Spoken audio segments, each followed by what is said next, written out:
We stay in the NL East, where the Philadelphia Phillies are loaded with talent. They have a potent offense, and Dan, they just signed arguably the best pitcher in baseball, Roy Halladay. And they're coming off back-to-back National League titles, and they look poised to get back to the Fall Classic. WEBN's Dan Masser explains how the NL champs plan to do so. Phillies fans have a lot to cheer about. The team is coming off 3 straight National League East titles, back-to-back National League titles, and 2 years ago won the World Series. Manager Charlie Manuel feels great about the new season. Actually, if I had a piece of wood here, I'd probably knock on it because they've been going so good, and I haven't heard nobody complain, and I haven't heard anybody get out of hand. So yeah, we've been very fortunate, and we come out every day, do our work, try to keep the same thing that we've had for the last 3 years. And that's what works for us. Part of Manuel's optimism may be the loaded roster he gets to juggle. First baseman Ryan Howard is one of the Phillies' many stars. While the Phillies may be the favorites in the National League East, he expects a tough race. The race this year is going to be good. Every team made a lot of different moves. Each team, I think, has gotten a lot better this year. You can never count anybody out. I think that's where people kind of get their oversight, when you start trying to overlook different teams, and that's when they come back to bite you. The big addition to the Phillies is former Cy Young winner Roy Halladay. Halladay was dominant in the AL East for the Blue Jays for most of the past decade. Manuel is excited to have Halladay on his pitching staff. That gives us a guy every 5 days we can send to the mountain. He's considered the best pitcher in baseball, and that means that we got a real good chance on that day to win that game. The Phillies are coming off a tough 6-game loss in last year's World Series to the Yankees. But second baseman Chase Utley says the team is moving forward. Well, I think it's pretty positive. You know, we have a good group of guys coming back, and we're excited. You know, we've worked hard this offseason to get to this point, but we have a little bit longer in spring training to get ready for the season, so it's going to be a lot of fun. The Phillies' 2008 World Series title was the team's first since 1980, and it broke a 25-year championship drought for Philadelphia. With a roster full of stars, it may not be long before the city of brotherly love holds another parade. Reporting from Bright House Field in Clearwater, Florida, Dan Masser, WEBN. If it wasn't for the New York Yankees, the Phillies would have been the first National League team to win back-to-back World Series since the Big Red Machine in 1975-76. But we all know how that ended. The Yankees took home the title, and for more on the defending champs, we go to WBN's Johnny Russo. Every March, the New York Yankees begin their quest for a World Series championship. But this year is a little different, as the Yanks are trying to win back-to-back World Series championships for the first time in 9 years. And the two men who will have to lead the Bronx Bombers on that quest is starting pitcher CC Sabathia and the captain, shortstop, Derek Jeter. The wait was over. After a decade of disappointment, the Yankees finally got back to the promised land and won the World Series. CC Sabathia was brought in to deliver in big games, and the big lefty could not have performed any better. In the playoffs, he went 3-1 with a 1.98 ERA and was named the MVP of the American League Championship Series. Sabathia was the workhorse of the Yankee staff. In the postseason, CC pitched on 3 days rest twice.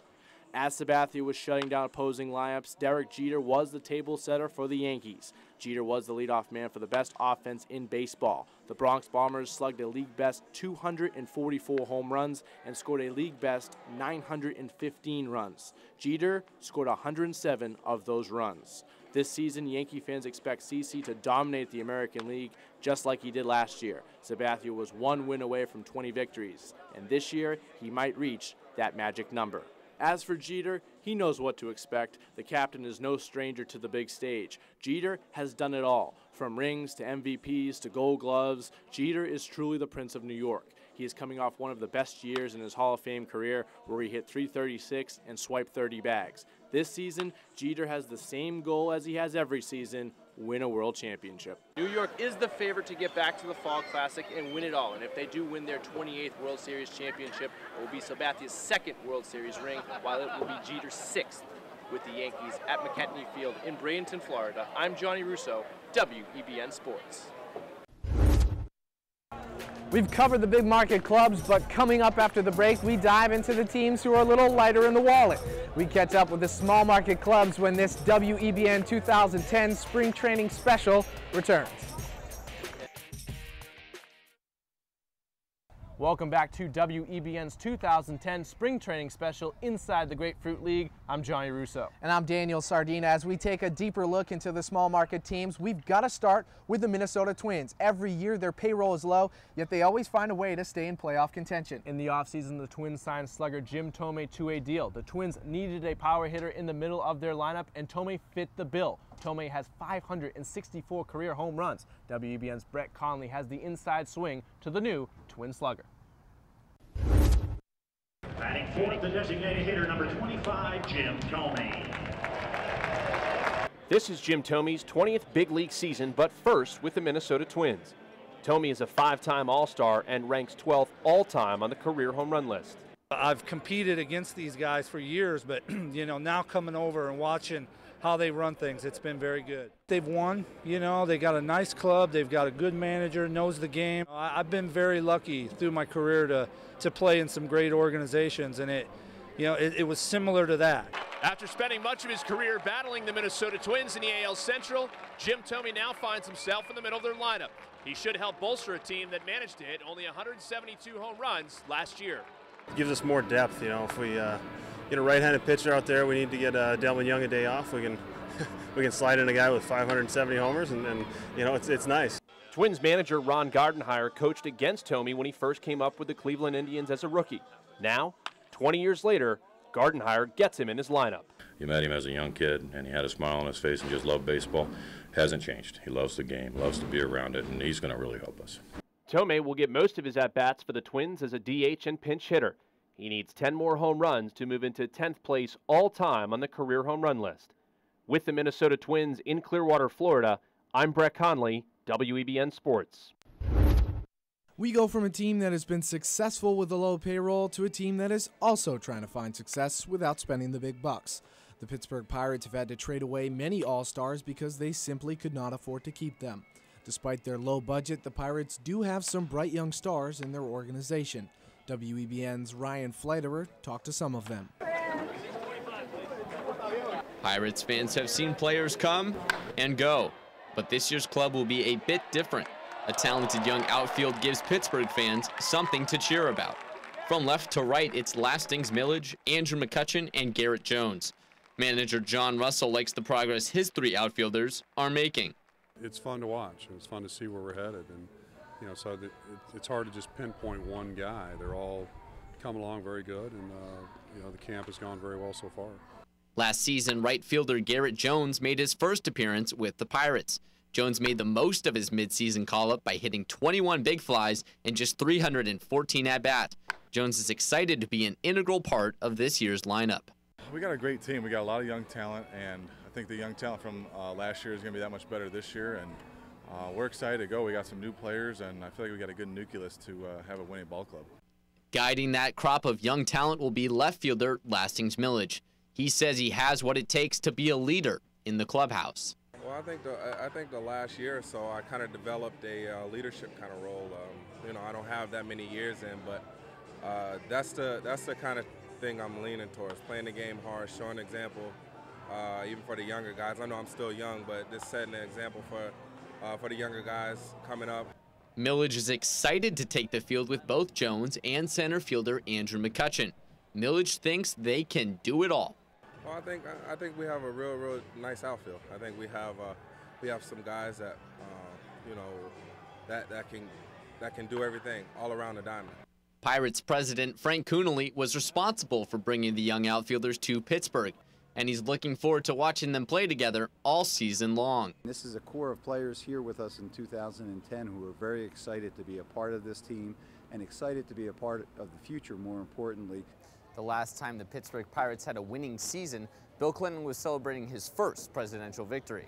But with an up-and-coming trio of young outfielders, the Pirates may soon be finding their ways into the playoffs.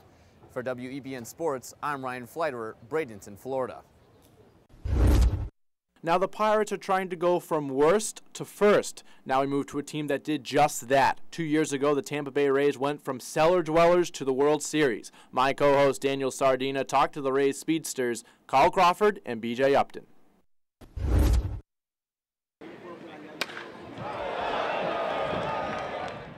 The Rays strike fear into their opponents with speed. and there are no two teammates that pitchers fear more than Carl Crawford and B.J. Upton. Last year, the two combined for 102 stolen bases, and some are even saying that Crawford could swipe 100 bags by himself, but he knows that's no easy feat. You know, this is going to be pretty tough. You know, it's tough in today's game, but I'll definitely try every year, you know, just to see if somebody can do it. And if anyone can do it, it would probably be Crawford. He's led the league in stolen bases 5 times since he came up with the Rays. Upton knows he has a great opportunity to watch and learn from one of the best in the game. You know, I try to watch everything he does on the bases. He's, I think, the best base stealer in the game. You know, anything that I can take from him, I do.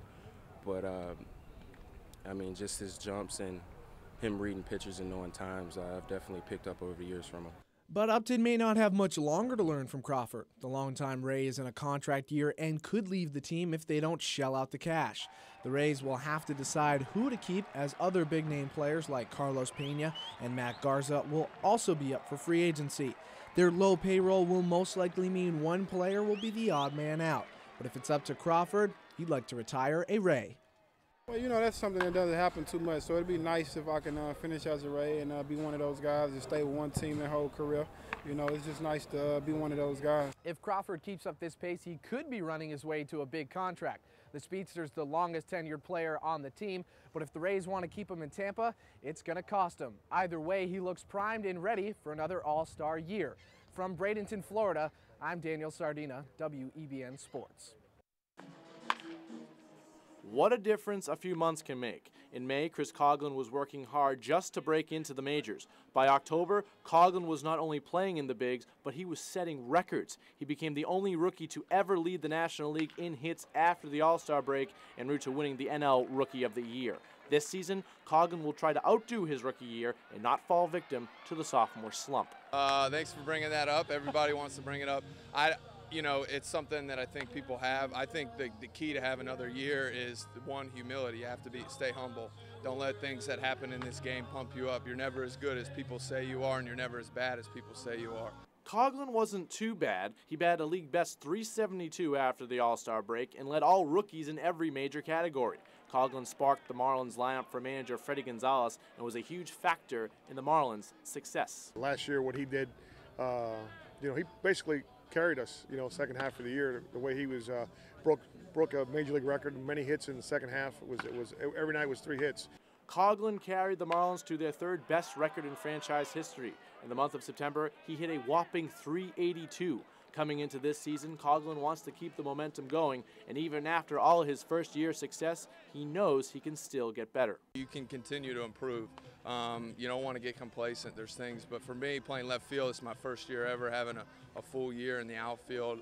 Something I'm looking forward to, getting better throwing and getting better, taking better routes, and that's something I think I can improve on a lot. Coughlin's talent is very clear to see. Veteran second baseman Dan Ugla likes the outfielder's approach to the game, especially at the plate. Chris, he's a very mature baseball player. He's only 24 years old. I think he's going to be turning 25 this year, but he's a very mature hitter. He knows the strike zone.